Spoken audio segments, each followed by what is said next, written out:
Hi, freaks, and welcome to another episode of Horror Movie Freaks. My name is Matt, and joining me today is the lovely Nathan. How are you, Nathan? I am very good, thank you. That's good to hear. And Sue, how are you? Thanks for joining.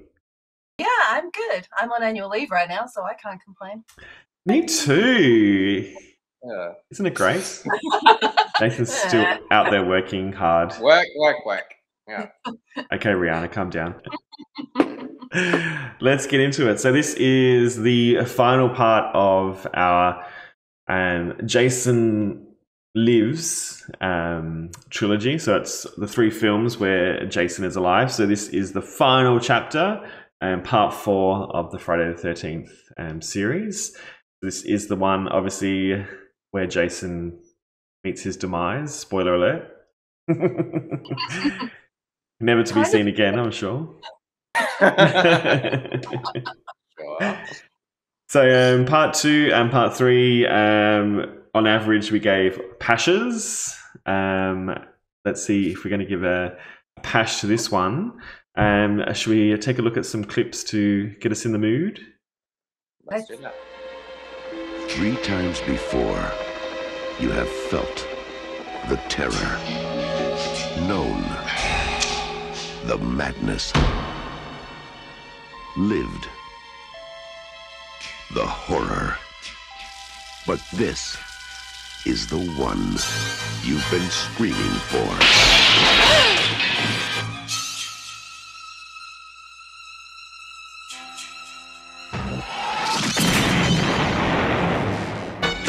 He moves like a shadow, dark and silent. Sorry, you changed your mind? He never utters a word. He doesn't even seem to breathe. Where the hell's the corkscrew? He simply, mindlessly, mercilessly kills. But now, Jason's reign of terror is over. Friday, April 13th is Jason's unlucky day.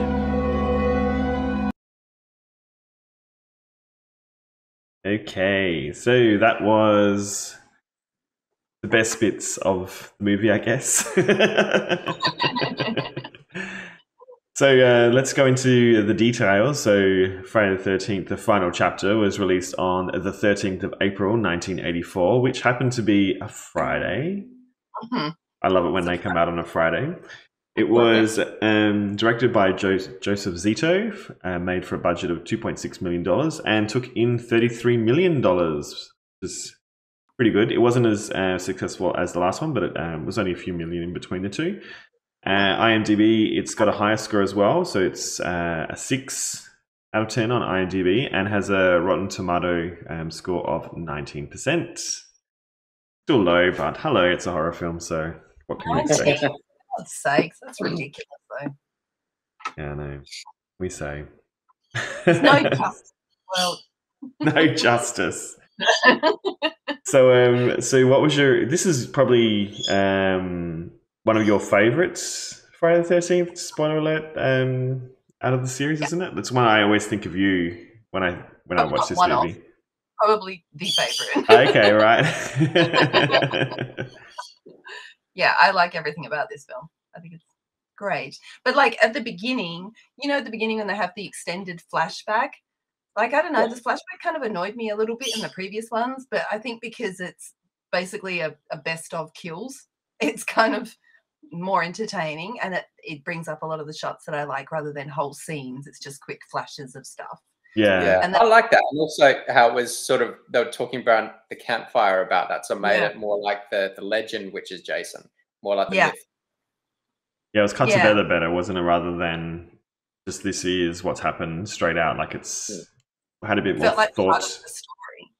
Rather than something for the audience. So 2 and 3 were directed by the same director. This is a new director. Nathan, could you tell that this had a different director than the last 2? Yeah, I could definitely tell. This one felt a lot more polished.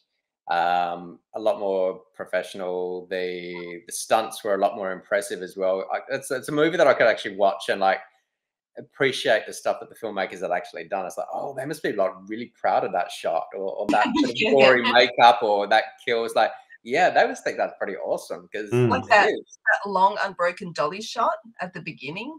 Like that's so good. That's a whole unedited scene of, I think it's almost 5 minutes of them following the coroner and them getting everything wrapped up after scene.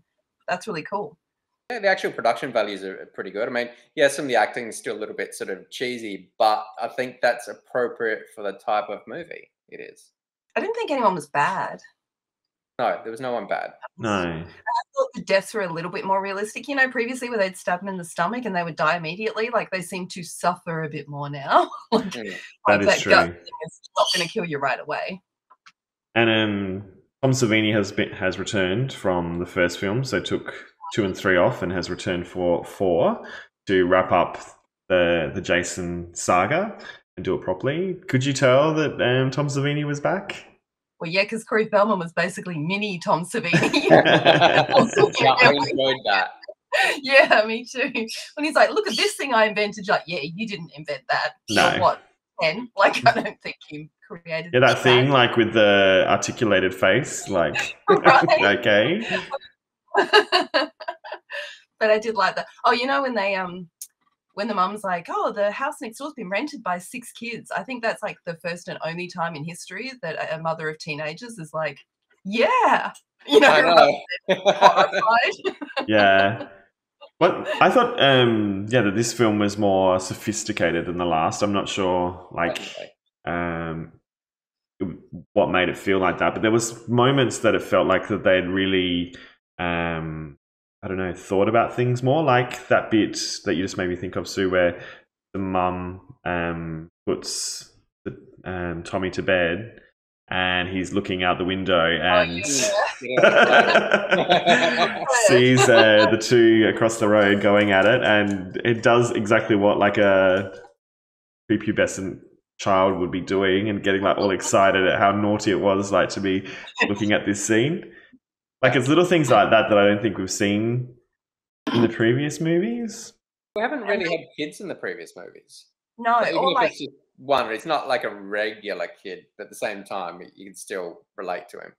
or the mum, she's quite developed character. Like, all the characters were actually quite developed. Like, a lot of them were bare bones, but you could tell they all had distinct personalities. Yeah, I did find that there was a lot of, or it seemed like there was a lot of characters. So it took a little while to sort of get to the kills, and I'm thinking that, gee, this is taking a while. They're introducing lots and lots of characters. I guess, oh well, just more people to kill.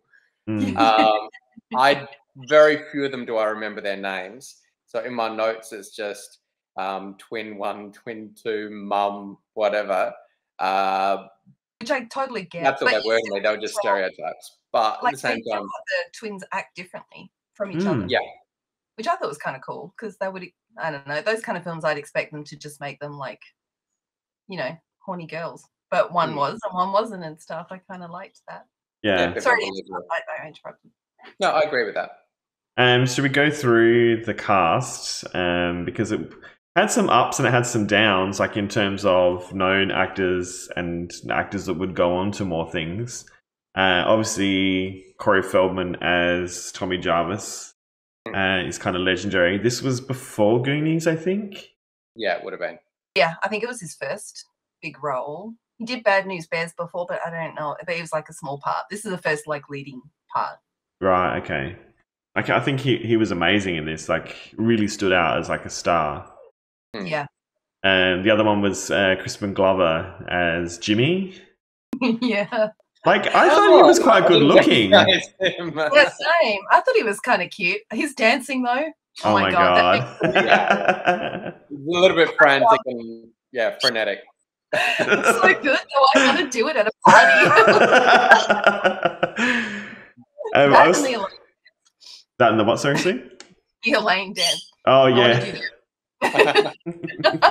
The kids. But I thought, Crispin Glover was another stand. Like, you can see how these two would go on to other things, like, and become quite big stars. I thought Trish, the final girl, Kimberly Beck, she was quite good. Yeah, agreed. She was very relatable. Like you could imagine, just everyday sort of American teenage girl. I thought her, when she was doing the thing when she's like totally hyperventilating, panicking, scared was good. Yeah. You could really feel what she was feeling in those moments. She didn't really make any particularly dumb choices. No. And it was just very believable. Yeah. Agreed. I thought Eric Anderson, his character who just sort of popped out of nowhere, it was interesting that he sort of had backstory, like he was the brother of the girl from part 2, the way too young looking girl. I thought his character was interesting. I'm not sure whether it was necessary or it felt like it was a bit too shoehorned in there, but I thought he did a really good job. He seemed like he was someone famous as well, like someone I'd seen before. Yeah, I liked his character, but he didn't. I'm a little bit disappointed they didn't really get to flesh it out enough. We just got a little hint of his character, and clearly he was there to basically hunt Jason. Not hunting bears, hunting Jason, but he didn't really get too much of a chance to do that. Yeah. I did like that this film had different age generations. Like you mentioned, there was a child and there was a mother, and he was more of an older, like in his 20s kind of guy. Plus they had the teenage, like they had the whole spread of different ages. Yeah. Which I quite liked. Yeah. Okay. Sue's bird agrees. Very vocal about Rob. He's very vocal. No, but yeah, I thought the cast for the most part was like I really can't think of anyone who was like who fell down. Like even I thought Ted had like a bit of charisma going on, which I quite liked, even though he was playing a bit of a tosser. Dead fuck. Yeah. Kiss the teddy bear. Out of all of the annoying sort of comic relief characters, he was probably one of the better ones. He kind of was more three-dimensional than like Shelley or the other ones we've had. Well, he started off being really cocky and confident, and then everything sort of flipped on him. Yeah. That was good. Yeah. I quite liked that. And then you could sort of see that all of that was just bravado anyway, because at the end he was a bit sad and stuff, and you're like, because all of that's rubbish. He's just left there by himself, smoking in front of watching some strange black and white movie. Yeah, you kind of felt really bad for him. I liked laughing, of course, laughing, but laughing. But I did like that old-timey porn because it looked like the real thing. Yeah. Like they'd found footage. It didn't look like something they created themselves. No, yeah. It was probably something that was out of copyright so they could use it. Yeah, it was interesting. Yeah, I think that was good, real stuff. Yeah. So that leads us into the best bits. Let's get into what we loved about the film. Nathan, what were some of your standout moments? Stunts, I think. There are a few stunts. It's like, especially... Was there stunts of them jumping out the window? Because that happened quite a few times. I watched that bit. It's like, they must be so proud of that shot. It was just so beautifully executed, and there must have been so much setup, even though you could see the ground bounce when she hit the ground. With the mattress under there. So you mean the last time someone jumped out the window? Because before that, there was someone who was thrown out the window, and also the dog was thrown out the window as well. Yeah, no, there was a lot of that. People went from in through windows, not just out through windows. Yeah, that's true. Yeah. There's a lot of broken glass in this movie. Make sure you wear shoes around Crystal Lake. Yeah, that's true. Oh, the shower, yeah. Yeah, so I really enjoyed those bits. And probably my favourite kills were the ones where they did take a little bit more time to build up suspense. Because quite a few of them were just very, very quick. You didn't like blink and you miss it type things. So what were some of your favourite moments or some of the memories? I know that you've sort of watched this movie so many times. What are the ones that stand out when you think about it? What, like moments? Yeah. I really love, when she sort of says to Tommy, I'm going to lead him away, and to give him a chance to get away. I thought that was really, you don't see that often in those kind of films where someone is like willing to sort of sacrifice himself for someone else. So I liked that. And then I liked when she came back in and he was still there, and she's like, fuck's sake. I know. Something like that. But then they're together and like Jason like just busts through that door and his physicality and how big he is, that always kind of gives me the chills a bit because he's just so big. And you're like, oh yeah, that's really intimidating. I liked Paul's death with the spear gun looked pretty painful, I thought, when she like when he had him up, and yeah, that's the one who's climbing up out of the water on the jetty. Yeah, that was pretty full on. But my favorite one actually is when Rob dies and he's like hitting him with the trowel or whatever the hell it is. Yeah. That forky thing. And he's going, oh God, he's killing me. He's killing me. I'm like, oh, that's so full on. It was so, yeah, I thought that was pretty good, to be honest. He didn't just die. He died for a while. Surprised you didn't mention about the first part of the film, Sue, with the morgue scene and the aerobics. Yeah, I do love that. I really like Axel. I think he's hilarious. I mean, he's so offensive, but I think he's quite well acted, and I liked him. Yeah, when that guy went on to Police Academy movies, so it was. Yeah. He has But yeah, I always think of that when I think of this movie. That's one of the scenes that sort of pops into my head. But no, I think for this film, I liked the other thing that always sticks out for me is the bit where they're driving to the cabin and Crispin Glover and the comedic guy are sitting in the back and going through the computer. Computer says. Yeah, he acts that quite well when he's like, Yeah, that's the other thing. Those two scenes always stick out in my head as the non-kill scenes that always comes back to my memory. Yeah. I did like how they pretty much picked up where the last movie finished off as well. So pretty much, the aftermath anyway. So Jason's dead and everyone else is pretty much dead and they're just the ambulance guys. But I still think it took a little while to get going. But I see why they did what they did. But they chucked in that the banana girl, so you could have a little death at the beginning. Yeah, in my notes, I'm watching that, and she's just what do I call her? Hippie backpacker that looks like Magnus Asbansky. Well, should we go through the kill section? Like we'll go through our killer kills and our favorites. So you mentioned the hitchhiker. That was like always grossed me out the way that she's got holding the banana and the banana coming out of her mouth. Yeah, it's feral. It's like so gross. The raft scene is always kind of interesting to me, like where he's. You, Paul. Yeah. Why didn't the boat deflate? Because. I think those boyfriend, whatever, or the guy comes out to see her a bit later on and thinks he's going to get lucky because he sees her in there and she's holding that. I thought that flat bit didn't have air. I thought that was a sealed off flat bit and it's only around. Maybe I'll give you that. Yeah, I think you're right. So I think it's like a tube that's like not connected to the bottom. Yeah. Okay.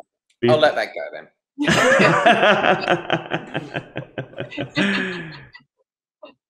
What were some of your other favorite parts? You said the swimming where the guy gets it right into the guts. In the dick? I thought it was in the dick. I thought it was in the dick too. Okay. What were some of your other...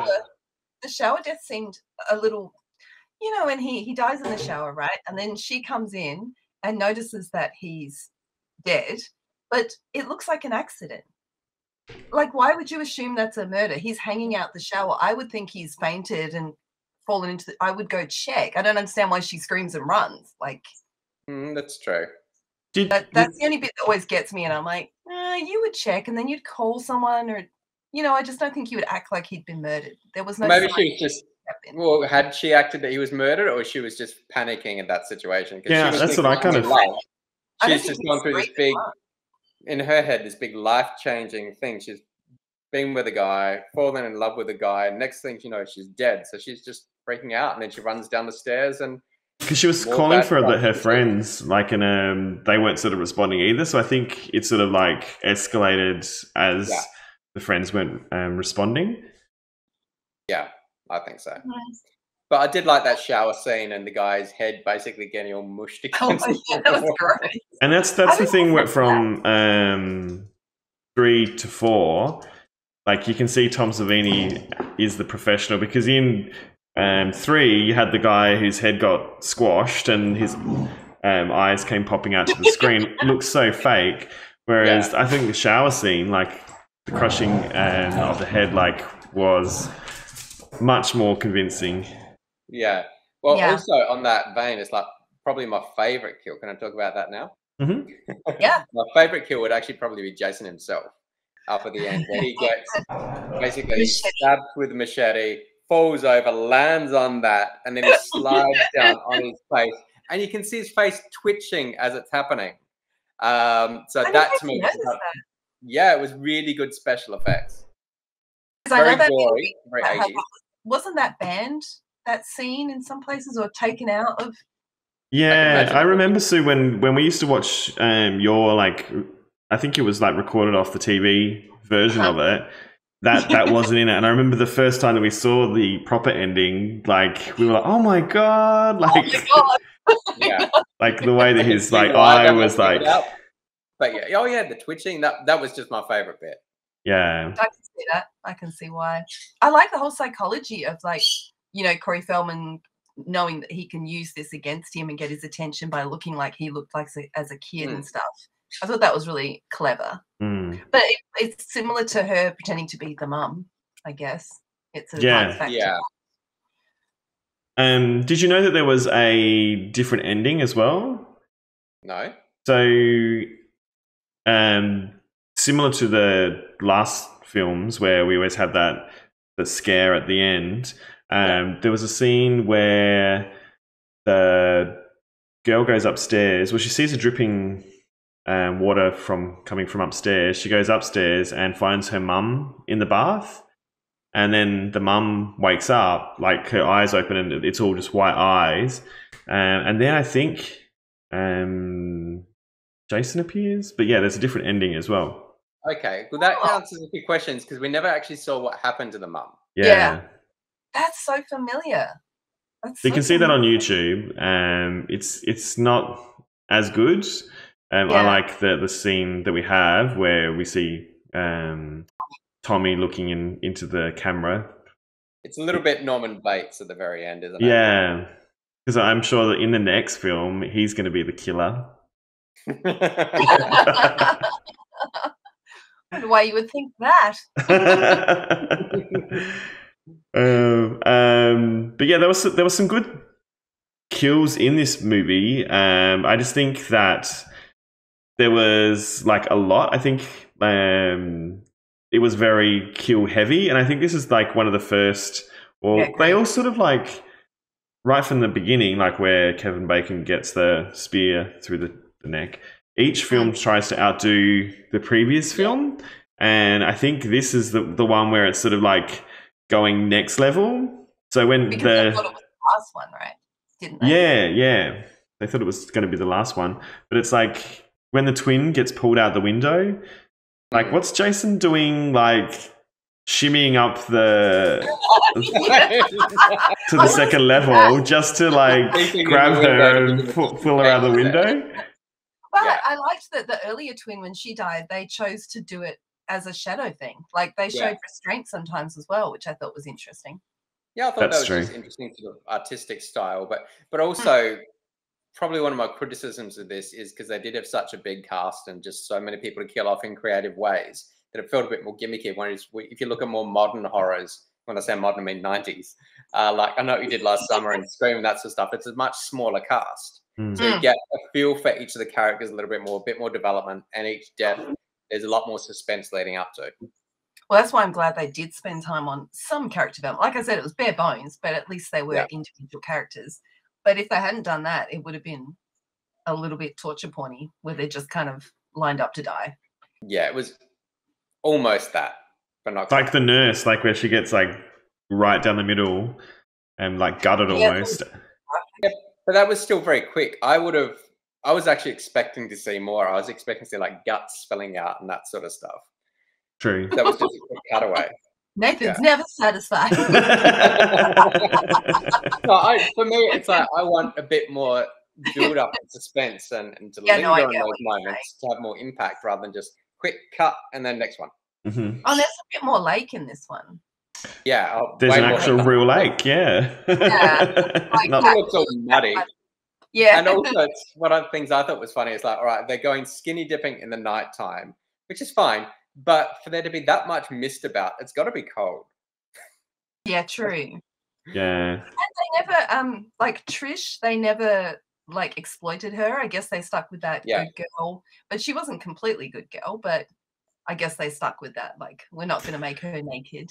Well, she was interesting because in another film, and that's why we'll get into it in a minute with our feedback, but there was, they were sort of like pitching her as the traditional final girl. Like, she was very virginal. Am I thinking of the right one? No. Who was the virginal one? I can't remember her name. I was surprised when she got killed off so soon. Yeah, you're right, Matt. I was expecting. There was like two final girls. There was not Trish, because she was the final girl, but the other one who was like very virginal, didn't want to get into skinny dipping, and they really sort of focused on her being sort of all virginal. Like you'd expect her to survive the film, and then obviously she had sex in the shower, and then she gets an axe through the door. I guess there are a couple of red herrings in that movie like that as well. Like Rob's character, how he turns up with like some drifter with a machete, and suddenly people are dying. You think it's like, all right, is it going to be him, not Jason? So they were setting him up to be the bad guy. There was a lot more storyline than a usual slasher for me. Yeah. So, should we talk about what improvements we'd make if it were up to us? So, Sue, I feel like you've going to have a long list. To be honest, I think I'm probably too close to this one to say that fairly, because I can't really think of anything that I would change. I like everything about this film. Yeah. I mean, this is probably like 2 and 3 are for me is probably what 4 is for you. Like something that you've watched so many times that you can't see it any other way. And that's just There's someone that probably has more of a fresh eye. I've only seen it the once, I reckon. And that was a long time ago as well. So I've probably only seen it the once. So yeah, pretty much fresh eyes. I remembered Corey Feldman's character was in it, but that's all I remembered about this movie. That's cool. Yeah, so my criticisms, which I think I've already mentioned, was just I think it took a little while to actually get to the real sort of setting and the action. I would have sort of sped up the beginning a little bit, less dwelling on that, and probably either less characters, so that way you can build up what you do have. But other than that, production-wise, I thought it was pretty solid. It was probably one of Which characters would you drop? Potentially the twins. They were basically just there for comedic value, and probably a couple of the other teenagers as well. At least 2 or 3 characters I probably would have cut, and then maybe not the whole opening hospital scene so much, or just made that a lot shorter. Yeah, I think we're kind of on the same page, Nathan. Like, for me, I want to love this film like you do, Sue, because I feel like it is superior to 2 and 3, or probably to 1, 2, and 3. The production values, I feel, is so much better than what the other ones were. But then I agree with Nathan that there's just way too many characters, because I feel that they had to do what they did, which is they can't have a group of teens like go to a secluded house and then get picked off one by one. So they had to introduce the family situation as well. But then they tried to do both, and I feel like that wasn't as successful, and Rob as well. So I think, maybe you're right, Nathan, that if they dropped, made the teenagers like a lot smaller as part of the story as what it was, probably would have been more successful. Because like they're going to concentrate on, or just whittle down, like get rid of Paul and Trish or something. Yeah, like just whittle them down. But I think you have to keep. I think the family is really successful. Yeah. That's a good part of this movie. I think Rob is really good. They could have built on that a lot more. And then, just made them like a side bits, like the teenage, just a few characters. But yeah, I feel like it was just way too much going on. Yep. And I think towards the end of the film, the writing really showed that as well. Like it felt a lot more rushed. The bit that I don't sort of fall on the same page as you, Nathan, is I enjoyed the beginning of the film quite a lot. Like I really enjoyed the pace at the start of the film, like building those characters. They had some really good character moments, but I feel like that was lost. Like it was just like the teenagers were introduced, but then it was just like lost as sort of Jason fodder. You mean the bits in the hospital that you would sort of keep, or? I think they were necessary to see Jason coming back. Like I really liked the bit where he was put into the freeze when you saw his breath coming out, so you knew that he wasn't dead. I think those bits were necessary. Before we got to that point, there was still a lot of padding, like the actual farmer setting of the last movie as well. So yeah, no, I just see it differently. I think it. I mean, you could cut down a little bit of the follow through from part 3. But yeah, I think the hospital scene was quite good, and like I said, I liked the car scene. But yeah, maybe the twins just that seemed like a typical 80s thing. Like they, gotta have bringing the sexy twins. At least they weren't Swedish. Twins. Yeah. And they didn't speak at the same time. They did have defined characters. Yeah. I like that they didn't play into the twin thing that much, which I think is cool. Even though they're dressed alike. The clothing thing. Yeah. And the whole thing, like they introduced then that whole thing of one of the twins was trying to steal someone else's boyfriend. Like that was a little weird. Like why do that? I also thought it was weird. They'd only just met them as well, though. The teens were going for a swim, and then the twins just turn up on their bikes and hang out with them for the rest of the day. Like, where were they riding to? Like, all of a sudden, they're just going to, hang out with these people? I want to get laid. Yeah. And I also thought it was weird that this mysterious man, like, comes into their lives, and then it's fine for Corey Feldman's character to take him up to his bedroom. Like, I thought that was I'm like, that's really weird. Like, I have to say in the 80s, that was a lot more. I can't imagine it happening now. But back no. As a parent now, I'd be like, what the hell? No. Unsupervised as well. She's just like, oh, who's that? But I said 80s. Yeah, that kind of happened. That did happen in the 80s.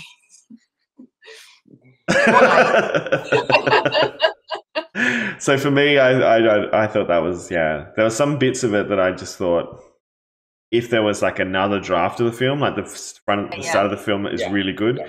Just the end of the film, the writing just felt a little bit, let's do Tom Savini can do his work, and we'll just stop writing from now on. I just didn't feel like it. It was more about the kills and how impressive they were than the story. Do you think it would have benefited from more time in that case then, if they'd taken an extra 10, 15 at the end to do that? Yeah, I think so. Like her running back to the other house, then jumping out the window and then coming back to the other house. Like, I understand, like, it was all for Tommy to get out of the way, but like Jason seemed to lose part of his mystique then as well, because there was like a lot of grunting going on from Jason, and he seemed to be overcome a lot easier than he did in the middle of the film, where people didn't have to stand a chance. Yeah, true. But I mean, he's been exerting himself a lot more by that stage. He died for a little bit. He did die. When he's like on the floor and he has to pick between which one is he going to follow. I quite like that scene. Like, we don't really know why or how Jason came back to life, because I'm assuming before they put him in the freezer, they'd actually like checked his pulse and stuff and declared him dead. Well, this is the thing. Like, it is the last bit before Jason becomes zombie Jason. Yeah. Maybe Pamela Voorhees like had some sort of mysterious powers over the situation, because he did. Paramedics. Yeah, there could be that as well. But he did get an axe to the head. Yeah. Yes. And not a lot of blood. Not a lot of blood. Oh, in terms of the gore, I like when he gets the machete through his fingers as well. Yeah, that's gross. She like twists it. And he's like, Yeah. But I really love that shot at the beginning. I know what you mean about it being a bit long, but I really like that they did the whole thing without cutting. Like they talk about fancy dramas that do that, and I'm like, oh, they were doing it in this movie. Yeah, I enjoyed the start of the movie. It's just when it started going on, it's when I started thinking, oh, this could be better. This could be better. These little bits, little tweaks. I can see both of your points, absolutely. Because it has the potential to be the perfect Friday the 13th, I think. Yeah, true. Cool. So should we get into our final thoughts? Sue, why don't you go first, seeing as you can probably predict. Well, I mean, I think it's worth watching just to see Crispin Glover do that dance, to be perfectly honest. And then when you add on to that, like, awesome deaths, Corey Feldman giving a really awesome performance in a horror. Like, a lot of 80s there. Yeah, the tone is, like, super gritty and savage, which I really like. I like it to be a bit more nasty. These kind of films, I feel like it suits them better than glossy. So, yeah, I love it. Big Pash. Nice. What a surprise. Nathan, you're always the wild card. What are your thoughts? Yeah, no, like, since watching the last Friday movies, this, I think, would probably be maybe my favorite. Or number 2, I still really like. Number 3 just seemed a little bit gimmicky to me. But this one, overall, I think, like I said, production value, story-wise, it was overall pretty good. The characters were likable. Effects were good. It was just a really solid slasher, which is surprising given that most movies series, by the time they get to number 4, it's pretty rubbish. So I think, yeah, it's definitely a Pash. Really great example of 80s horror slasher. Mm-hmm. Nice. I never know with you, Nathan, what you're going to select. Yeah, for me, like, obviously, as I keep going on, I always love Friday the 13th, even the shittiest of the Fridays, or any of the ones that actually have Friday the 13th in the title, I like. But this one, yeah, definitely is one of the better entries in the Friday the 13th saga. It has a higher level of sophistication for a horror movie. Yeah, the acting is really good, and the gore is really good. So obviously, that's what you're watching a slasher film for. So for me, I definitely give this one a Pash 2. Yay! A big gory Pash with lots of latex and blood coming out. Explosive Pash. So that brings to the end our Friday the 13th box set for now. So we will probably revisit the other ones at a later stage, well down the track, because we've got a lot of other horror movies to watch in between. But yeah, I don't think out of those 3 I could pick which one like I prefer. Like, I think they all offer their own things, and it depends on my mood as to which one I'd want to put on. Not so. Yeah, I was like, close behind that for me is part 1. But out of the 3 we've just reviewed, yeah, part 4 always. Okay. For me, it'd be toss-up between number 2 and 3. Or 2 and 4, I should say. Yeah. Number 3, like I said, it's just gimmicky. It's fun, but it's just gimmicky. I think if it wasn't filmed in 3D, it may have had more of a chance, but I think the quality of it is lacking compared to the other ones. And it does feel a little bit like it's just rehashed of the first 2, just in 3D. Yeah. Yeah. So that's, yeah, like I said, is that for Friday the 13th. Next, we're going to be watching another slasher classic, which is Nightmare on Elm Street. And I can't believe we haven't watched Nightmare on Elm Street as yet. I know. The very first one? We're going back to the first one, yeah. So we're watching the first 3. So that's the next trilogy that we'll be watching. So make sure that you join us. To get notified, log on to either Facebook, Twitter or Instagram. So you can follow us there on our social media. Also, make sure that you like and subscribe to our YouTube channel and click that bell so that you get notified as to when we're going live. So thank you, Nathan and Sue, for joining us this week. It's been fun. As always. And Always. bye. Bye.